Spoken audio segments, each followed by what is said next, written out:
watching the State of the Nation right here on Peter Media on this 13th day of the year 2023. Welcome to yet another broadcast.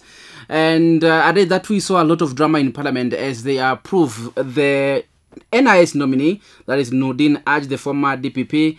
And a lot of things happening around the country. And the elephant in the building is the budget of the sitting government, that is the Kenya Kwanza government. They are about to present the first budget of their government.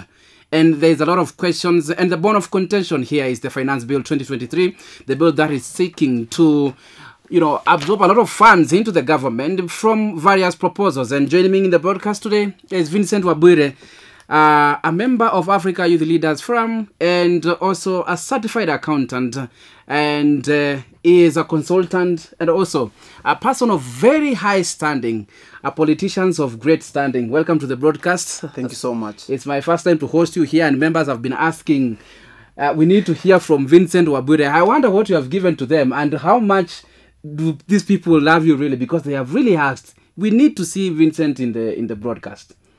Yeah, thank you so much, Peter. Yes. And I'm also glad to join you in this wonderful, yes, content that you're creating for this country. Yeah. First, let me tell you something. Yeah. As a brand, yeah, it's only one thing that makes a brand exciting. Yes. Controversies. And that's why people are saying, why is Vinny, why is Vinny so technical? Yes. But I'm here, and we want to have a very deliberate conversation. Yes. And on matters this country and how we move forward with this country. Yes. Thank you so much. And welcome. You are a staunch supporter of the sitting government. In fact, when the campaigns were being rolled up, you are very, very active in ensuring that the Azimio Umoja One Coalition Party does not bag anything from your constituency and from your county. You saw your supporting party get into power. Yes. 9 months down the line, what is your assessment? What is your honest assessment in regards to the performance of the Kenya Kwanza government? Well, first and foremost, Peter, let me state this clearly. We must differentiate between the agendas you always put in when you are campaigning and the real work. Yes. Because when you are campaigning, you want to entice people. You want to tell people what they want to hear. But now when it comes to real work, you're facing the hard way of things. For example, when William took over, yes, he took over with around 958 billion of debt. Now, as a president, what do you do? A good example, and I want to use it as an example, is, will you prosper on debt personally? It's not the way to go. Yes. So it means you need to adjust your ways of doing business. But let me cut you short. Yes. Borrowing is not a problem. Yes. The problem is how the debt is being spent. And we have had these, let me just call them allegations for lack of a better word. The previous regime has overborrowed, yet we see some money, gotten from the consolidated fund. Yes. That is a government fund, and being paid to this debt. Yes. This debt, from where you stand, is it not ought to reduce owing to the fact that there are some funds which are designated to pay the debt, or it's a question of corruption, people eating this money? Yes. Thank you so much. Before I move to that, let me answer your previous question. Yes. I'd give this government an average. Yes. Why? Because you want to deliver at the same time you're facing the challenges of the previous government. So for me, as a honest person, it will be an average. Okay. But an average on an upward trajectory. Yes. Yes. That's why we are saying that we are very deliberate with this government. To your other question,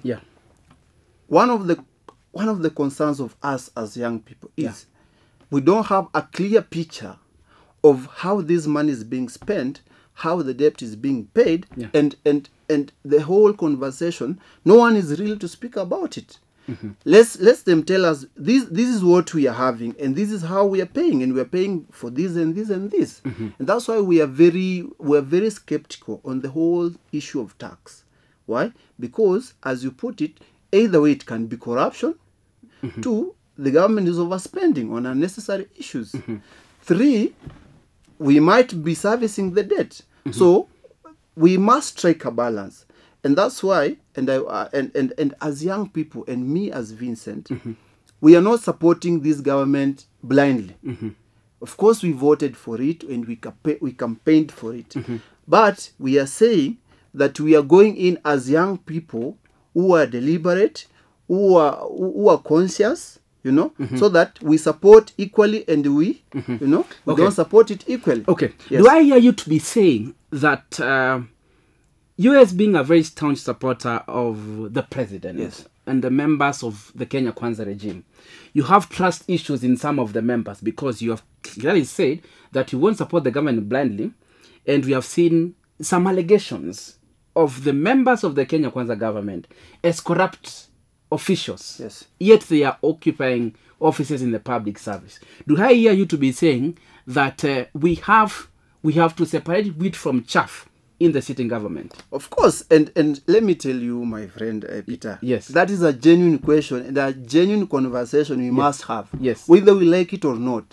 For example, the president himself has put it very clearly that, you see, we are taking money from us who are struggling hustlers, but you can't sit there to misquandle the money. You know, we must put effective measures on how we use our money. And I must agree with you, and I will say we must separate the rogue people in the government that are really there not to help the president, but to ensure the president fails. You know? Okay. And that's why we must be strategic when tackling this issue, because I can assure you, if William doesn't perform, power belongs to us. Okay. Yes. I wonder whether that will be done. But I want us to move to the to our next topic, because when you started this discussion, you said that whatever promises are issued in the campaign trail, it might be difficult to implement them when somebody bags the power. Yes. Did the president overpromise hustlers? Let me just put it that way. You see, I don't think if overpromising is the best is the best word to use.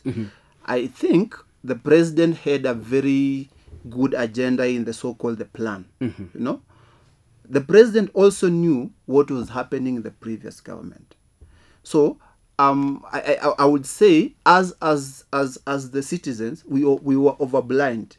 We didn't see what was right. For example, we didn't sit down and check. Of course, we are being promised this and this and this, but is it achievable? That is the question you always ask your MP, your MCA, you know, because they will come with a very good package way of campaigning. But is it delivered? Leave alone the president. Has your MP delivered? Has your MCA delivered? Has your governor delivered? So it's a conversation you must begin from downwards. I hope you are not asking me that question to answer. No. because even if the government delivers on roads, on water, on UHC, you know, on affordable housing, but really, is my MCA working? Or he's going to tell you the government has provided roads which are being built in Nairobi. So we have to go and ask even the members of county assembly and the members of parliament whether they have delivered on their part, as we question the president. Yes, accountability has to begin from your area member of county assembly. And that's why, for me, I'm very deliberate. If you don't deliver, you know, once you come after 5 years, we're going to sort out, because there's no way we are going to build our country, you know, with promises that are not being done. Okay. No way. Okay. Yes. Vincent, you are a very active member of the Kenya private sector. And in regards to the finance bill 2023, one of the major concerns in it is the housing levy, 3%. Yes. We have seen they have outrightly said that they do not support the 3% housing levy. Yes. I just wonder what your thoughts are this evening on regards to the housing levy and the entire finance bill proposal, because you being an active member of the Kenya private sector, it should concern you that the organization has said no, yet you are supporting this government.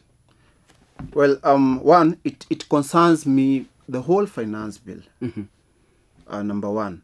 And I want to say this before even we move forward.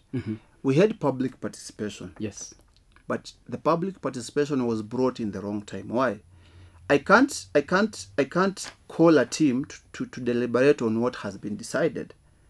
What do you mean by that? What do you mean by it has been This decided? is what I'm saying. The government is calling us to discuss on what they've already told us they want 3%. Yes. What are we discussing? We're not in fact going to discuss. We are going to tell them no. So what they could have done in a deliberate way of public participation, call people and ask them, this is what we want to introduce, and what do you think is the right amount to have? Leave that alone. The housing bill, for example, they've told us they want now 1.5. Yes, which is okay. On the petroleum, they've maintained the 16%. They said they will maintain 8%, not 16. Yes, they will maintain. Yes, but they were looking at 16. 16%. Yes, and in my opinion, they will go up to 16. Yes, yes. You still believe they will go to 16%? Yes. Why? Okay. The government is targeting where there is cash flow. There's a lot of cash moving in and out, and petroleum is one of the products, because once we increase petroleum, the price of unga will increase, the price of salt, the price of sugar. Yes. On the content creator, they are telling us now from 15 to 5%. Yeah. You see, and those are great deliberations. Why? Because the president has thought that, you see, I'm ruling people, and I must listen to their views. You know, on the issue of private sector, I'm an active member of private sector, and this is where the private sector was looking at. The Kenya Manufacturers Association was saying, if I have to pay for you house allowance, and I have to pay 3% for the government to build you a house, it means in the long run I'll need to reduce some of the employees. Now what do we do? You know, the point here is, let's reduce the housing levy to 1.5 and let the me as an employee pay. My employer is not liable for paying anything, because one, they told us it's not a tax. Now you as my employer, why are you contributing to a consolidated fund that you're not even sure of? And that's one of the problems we are telling this government, that we support the ideas. For example, the housing levy. What are the structures in? How am I going to acquire my house? And my house is going to build where? So those are some of the questions as young people. We must always ask the government. It seems that also asking me questions which we do not find the answers in this show. But I just want us to focus on winding this discussion. What is the future of this government like? When you hear some sentiments from very senior officials, like this is a shareholding company, Kenya is a shareholding company.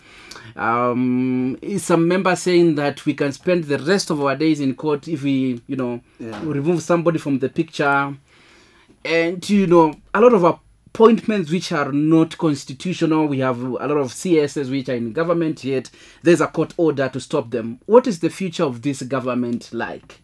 As a person who is a staunch supporter of this government, and also as a young person in this republic.